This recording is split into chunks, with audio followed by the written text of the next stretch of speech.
Trinidad's foreign minister insists the republic is committed to free movement despite rejecting several Jamaicans.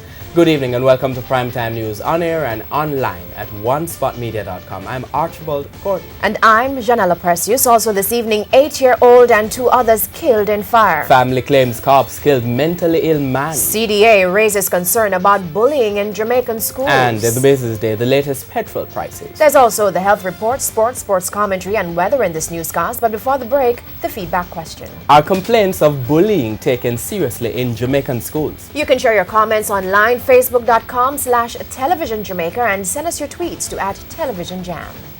Stay with us. Primetime News returns right after these messages.